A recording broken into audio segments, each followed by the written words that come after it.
தமிழக மக்களுக்கு வணக்கம். மதுரைக்கு வருகை தருகிறார் ஸ்டாலின். இது மிகப்பெரிய செய்தி. உண்மையாவே மிகப்பெரிய செய்தி ஆக்கணும். ஏன்னா, இவருடைய தந்தை முதலமைச்சராக இருந்த பொழுது, அதாவது அ ம் கருணாநிதி முதலமைச்சராக இருந்த பொழுது, இவர் துணை முதலமைச்சர். யாரு? நம்ம ஸ்டாலின் துணை முதலமைச்சர். துணை முதலமைச்சராக இருந்த பொழுது கூட, "மதுரை பக்கம் வந்தேன்னா உன் கதை கந்தலாயிடும்" அப்படின்னு சொன்ன நிலையில, மதுரைக்கே போகாம இருந்தார். யோசிச்சு பாருங்க. ஒரு மாநிலத்தின் துணை முதலமைச்சர். அஃப்கோர்ஸ் அது ஒண்ணும் பெரிய அரசியல் சாசன பதவிலாம் கிடையாது. ஒப்புக்கு ஒரு பதவி. ஆனா, அந்த டம்மி பதவியில இருந்தாலும் ஒரு துணை முதலமைச்சர் என்ற ஒரு படாடோபத்துடன் இருக்கக்கூடியவர், மதுரை பக்கமே போவதற்கு அஞ்சினார். எதற்காக தெரியுமா? மற்ற கட்சிகளை பார்த்தா, அதெல்லாம் இல்ல. அவருடைய கட்சியிலேயே இருந்த, அவருடைய வாரிசு போரில் அவருடன் போட்டி போட்டுக் கொண்டிருந்த மு.க. அழகிரியை பார்த்து அழகிரியை பார்த்து பயந்து ஸ்டாலின் மதுரை பக்கமே போகல. வந்தான்னா அவ்வளோதான் அப்படின்ட்டு. அதில முக்கியமா நீங்க பார்க்க வேண்டியது என்னன்னா, அப்பொழுது மு.க. அழகிரி மத்திய அமைச்சராக இருந்ததோடு அல்லாமல், கட்சியில தென்மண்டல தளபதி என்று அறியப்பட்டார்.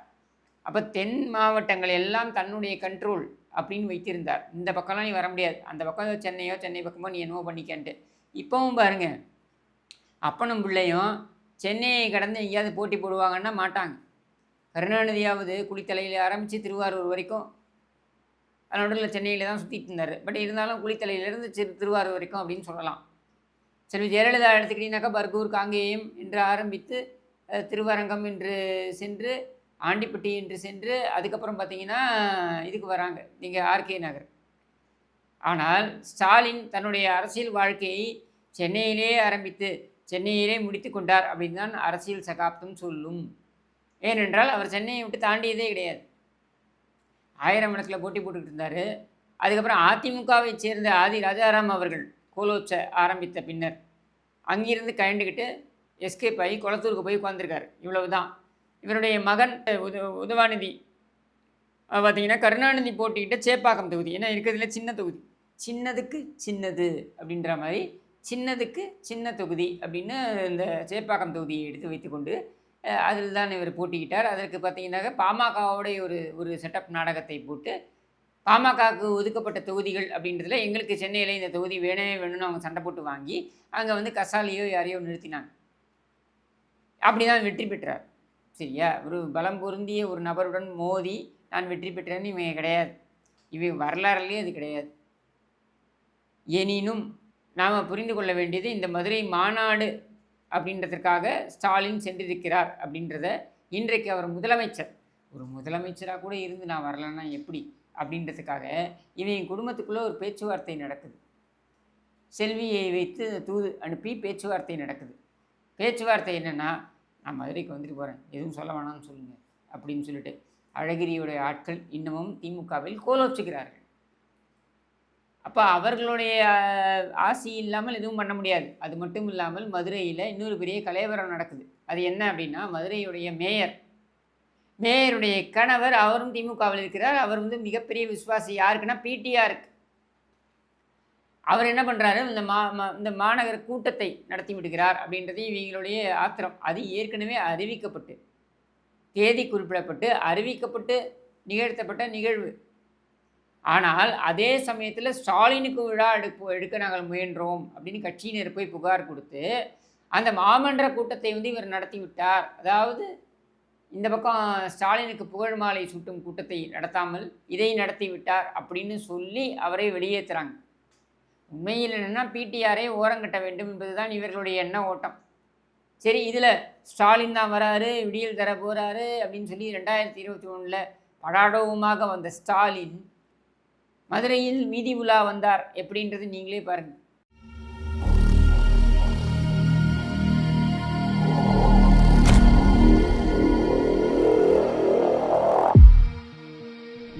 பார்த்துட்டீங்களா? அடுத்த கேவலம் என்னன்னா, மதுரைக்குள் வரக்கூடிய ஸ்டாலினை வரவேற்பதற்காக கட்சியினர் கூடியது ஒரு பக்கம் இருக்க, இன்னொரு பக்கம் பார்த்தீங்கன்னா அங்கே இருக்கக்கூடிய ஒரு பாதாள சாக்கடை அப்படின்னு சொல்லலாம். அதை வந்து அப்படியே மூடுறாங்க, துணி போட்டு மூடுறாங்க. ஏன்னா ஸ்டாலின் பார்க்கக்கூடாதான். ஆகப்பெரிய தமிழகத்தின் மிகப்பெரிய அரசியல் பாதாள சாக்கடையே திமுக தான். அதோடைய தலைவரே இந்த ஸ்டாலின் தான். ஒரு சாக்கடை இன்னொரு சாக்கடையை பார்க்கக்கூடாதா? இதான கேள்வியாக இருக்கணும். ஒரு சாக்கடை இன்னொரு சாக்கடையை பார்க்கக்கூடாதா? பார்க்கக்கூடாதாம். ஏன்னா வீட்டில் சொல்லியிருப்பாங்க, ஜாதகப்படி நீங்கள் சாக்கடையை பார்த்துட்டு போனீங்கன்னா உங்களுக்கு நல்லது இல்லை அப்படின்னு. அதனால் கிட்டத்தட்ட 20 கிலோமீட்டருக்கு துணியை போட்டு மறைக்கிறாங்க. சரி, துணியை போட்டு வாங்காசில் மறை. ஏண்டா நகராட்சியோட காசுலேயும் மாநகராட்சியோட காசுலேயும் எடுத்து மறைக்கிறீங்க? ஏன் காசு ஏன் செலவு பண்ணுறீங்க? நீங்கள் ஆட்சிக்கு வந்ததே இதையெல்லாம் சுத்தம் செய்வேன் என்று சொல்லித்தான். இதையெல்லாம் சுத்தம் செய்வேன் என்று சொல்லி ஆட்சிக்கு வந்து சுத்தம் செய்யாமல் நீ அங்கே கூட்டத்துக்கு வர, அதுவும் உன் கட்சி கூட்டத்துக்கு வர என்பதற்காக எங்களுடைய பணத்தில் நீ திரையை போட்டு மறைத்துக் கொள்வாயா? இது எவ்வளவு கேவலம்! இதை மதுரை மக்கள் கேள்வி கேட்க வேண்டும். ஏனென்றால் மதுரை மக்கள் நீங்கள் பார்த்தீங்கன்னாக்கா வரலாறில் அரசியலில் மிகப்பெரிய ஒரு ஒரு பங்காற்றி இருக்கிறார்கள். அரசியல் திருப்பங்களுக்கு காரணமாக இருந்திருக்கிறார்கள். அப்படி இருக்கும் பொழுது இவர்கள் இந்த கேள்வியை கேட்க வேண்டும். இந்த ஸ்டாலினை பார்த்து கேட்க வேண்டும். நீ முதலமைச்சர், நீ வர, சரி வந்துட்டு போ. நீ உன் கட்சி கூட்டத்துக்கு வர, சரி பண்ணிட்டு போ. இது உன் கட்சி கூட்டம் அப்படின்னா அது திமுக கூட்டம் நடக்குதுன்னு தான் நீங்களே யோசிச்சு பாருங்களேன். திமுக கூட்டம் ஒரு இடத்துல நடக்குது, திமுக மாநாடு ஒரு இடத்துல நடக்கிறது என்றால் பிக் பாக்கெட்டிலிருந்து சீரியல் ரேபிஸ்ட் வரைக்கும் அத்தனை பேரும் அங்கே குழுமி இருப்பார்கள். அப்படியான இடம்தான் திமுக கூட்டம். பொறுக்கிகள் மாநாடு என்று சொல்லலாம் அதை. அப்படியாப்பட்ட பொறுக்கிகள் மாநாட்டை நாங்கள் சகித்து கொண்டு ஏற்றுக்கொள்கிறோம். ஆனால் உன் செலவில் திரையை போட்டுட்டு போ, சாக்கடையை பார்க்காம போ. நீயே ஒரு சாக்கடை, நீ அந்த சாக்கடையை பார்க்க விரும்பலை, சரி ஓகே. அதை சுத்தப்படுத்த வேண்டியது உன்னுடைய கடமை, அதையும் நீ செய்யலை, சரி ஓகே. அதுக்காக மூட்டு போ. இந்த விஷயம் வைரலான உடனே, இந்த விஷயம் மிகப்பெரிய அளவில் சமூக வலைதளங்களில் வைரலான உடனே இவங்களுடைய லகுட பாண்டிகள்லாம் போய் சொல்ல வேண்டியது, ஐயா இந்த மாதிரி நமக்கு வந்து கொஞ்சம் பிரச்சனையாக இருக்குது, இது சம்மந்தமாக எல்லாரும் பேசுகிறாங்க, அதனால் ஒரு செட்டப் நாடகத்தை இங்கே நடத்துவோம். என்னென்னா, ஸ்டாலினின் திடீர் விசிட் எங்கடான்னா இந்த சாக்கடையை பார்க்குறதுக்கு. இதுக்கு எதுக்கடா திரையை போட்டு மூடினீங்க? இதுக்கு பருத்தி மூட்டை குடோன்லேயே இருந்திருக்கலாமே. ஆனால் இது ஒரு நாடகம். எப்படி சரி, ஒரு நாடகம், அதை மறைக்க இன்னொரு நாடகம், அதை மறைக்க இன்னொரு நாடகம்னு எப்படி நடக்குது பாருங்கள். இதை பார்க்குறதுக்கு ஸ்டாலின் திடீர் விசிட்டான். அங்கே வந்து நின்றுக்கிட்டு, இது ஏன் சாக்கடையாக இருக்குது, இங்கே ஏன் சாக்கடை தண்ணி ஓடுது, இங்கே ஏன் காவாவில் சாக்கடை தண்ணி ஓடாமல் வேற என்ன ஓடும், பைத்தியமா நீ? அது கலெக்டர்கிட்ட உடனே இதை நாங்கள் இப்படி செய்வோம் அப்படின்னு விவேகிக்க மாதிரி ஒரு வீடியோ, அதை போட்டு ஸ்டாலின் ஆய்வு, திடீர் ஆய்வு அப்படின்ட்டு. ஏன்னா நாங்களாம் நாங்களாம் என்ன கேன கருணாநிதிகள்னு நினச்சிட்டிங்களா? நீங்கள் சொல்கிறதையெல்லாம், நீங்கள் போடுற நாடகத்தையெல்லாம் பார்த்து நம்பி அதையெல்லாம் கேட்டு ஒப்புக்கொண்டு போகிறதுக்கு, அதுலேயும் வந்து மதுரை முத்துவுடைய சிலையை திறக்கப் போகிறார். யார் இந்த சுப்பையா முத்து? மதுரையின் அதாவது 1970களில் முதல் மேயராக தேர்வு செய்யப்பட்டவர், மதுரை மாநகராட்சிக்கு முதல் மேயராக தேர்வு செய்யப்பட்டவர். அவர் இந்த அயோத்தியா மண்டபத்தில், எங்கே நம்ம சென்னையில் இருக்கக்கூடிய அயோத்தியா மண்டபம், அது எதிர ஒரு பொதுக்கூட்டத்தை நிகழ்த்துகிறார். அந்த பொதுக்கூட்டத்தில் பார்த்தீங்கன்னாக்க அவர் பேசுகிறார். 1970களில் நடந்த பொதுக்கூட்டம் அது. அந்த கூட்டத்தில் அவர் என்ன பேசுகிறார் என்றால், ராமச்சந்திரா, எங்கே அயோத்தியா மண்டபத்துக்கு எதிர நின்றுட்டு, ராமச்சந்திரா, நீ சொன்ன தேதிக்கு, நீ சொன்ன நாளில், நீ சொன்ன நேரத்தில் உலகம் சுற்றும் வாலிபன்ங்கிற திரைப்படத்தை வெளியிட்டு விட்டால் நாங்கள் சொல்கிறோண்டா, நாங்கள் வளையல் மாட்டிக்கிட்டு சேலையை கட்டிக்கிறோண்டா அப்படின்னு சவால் விட்டார். எங்கே? அயோத்தியா மண்டபத்துக்கு எதிர சென்னையில். சொன்ன நேரத்தில், சொன்ன தேதியில், சொன்னபடி அந்த உலகம் சுற்றும் வாலிபன் என்கிற திரைப்படம் வெளியிடப்பட்டது.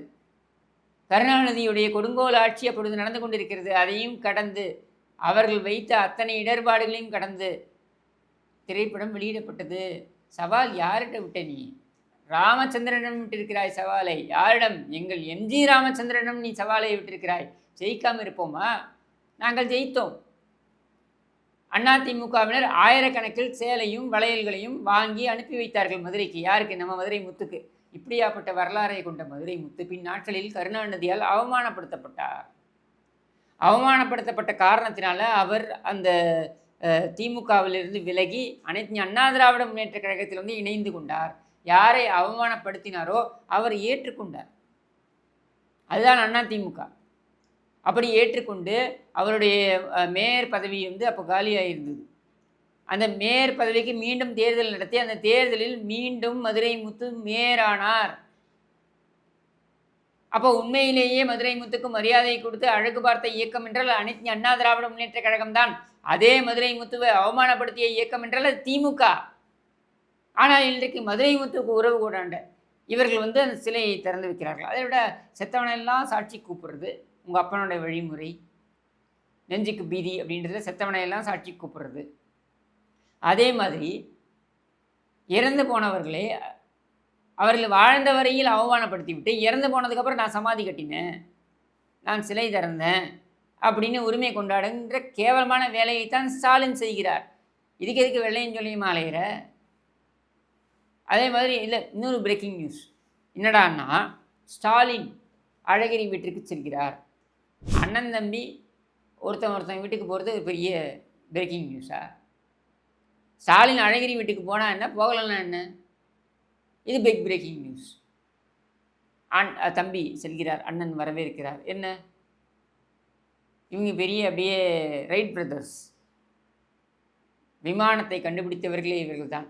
இவங்க 2 பேரும் சேர்ந்து அப்படியே சாதனையாளர்கள். 2 பேரும் ஒருத்தருக்கு ஒருத்தரை பார்த்து கொள்கிறார்கள். இதை அப்படியே நம்ம வந்து எடுத்து வந்து கொண்டாடணுமா? அண்ணனும் தம்பியும் பதவிக்காக அடிச்சுக்கிட்டீங்க. இதில் பார்த்தீங்கன்னா கருணாநிதி ஒரு நாள் வந்து பேட்டியே கொடுத்தாரு. அழகிரி வந்தார், செவிலியே 2 விட்டார். விட்டதோடு இல்லாமல் என்கிட்ட சொன்னார், ஸ்டாலின் செத்து போயிடுவான், நான் தான் இருப்பேன் என்று சொன்னார். இப்படின்ட்டுலாம் வந்து கருணாநிதி தான் வந்து ப்ரெஸ் மீட்டில் கொடுத்தாரு. குடும்பத்துக்குள்ளே அடிச்சுப்பீங்க, சேர்ந்துப்பீங்க, இதெல்லாம் எங்களுக்கு ஒரு புது நிகழ்ச்சியா? உன் குடும்பத்துக்குள்ளே நீ அடிச்சுக்கிட்டா என்ன, அடிச்சுக்கலாம் எங்களுக்கு என்ன? ஆனால் இங்கே பார்க்க வேண்டியது என்னென்னா, அழகிரியை உள்ளே கொண்டு வருவதன் மூலம், பிடிஆரை ஓரங்கட்டுவதன் மூலம், இது குடும்ப கட்சி. இங்கே குடும்ப ஆதிக்கம் தான் நடைபெறும். இது ஒரு குடும்பத்திற்கான ஒரு இயக்கம். இந்த குடும்பத்திற்கான அடிமைகள், கொத்தடிமைகள், அதாவது கருணாநிதி, ஸ்டாலின், உதவாநிதி, இன்பநிதி என்று வரக்கூடிய இந்த நிதிகளுடன் இருக்கக்கூடியவர்களுக்கு மட்டும்தான் இங்கே இடம். உப வாரிசுகளாக தமிழரசு, செல்வி, அழகிரி இவர்களுக்கெல்லாம் முக்கியத்துவம் வழங்கப்படும். ஏனென்றால் ஸ்டாலினால் மதுரைக்குள் கால் வைக்க முடியாது அழகிரி அனுமதி இல்லாமல். தான் ஆட்சியிலே இருந்தாலும் இதான் நிலைமை. இந்த அரசியல் புல்தடுக்கி பயில்வானைத்தான் இவர்கள் தளபதி என்று கொண்டாடி கொண்டிருக்கிறார்கள். இப்படியாக இந்த குடும்ப இணைப்பு, இதற்கு ஊர் பணத்தை செலவு பண்ண வேண்டியது. இவங்க கட்சி பொதுக்கூட்டம் அப்படின்றது திரை போடுவதற்கு ஊர் பணத்தை செலவு செய்ய வேண்டியது அப்படின்னு இனிதாக நிறைவு பெற்றது திமுக பொதுக்குழு என்று கூறி விடைபெறுகிறேன். நன்றி, வணக்கம்.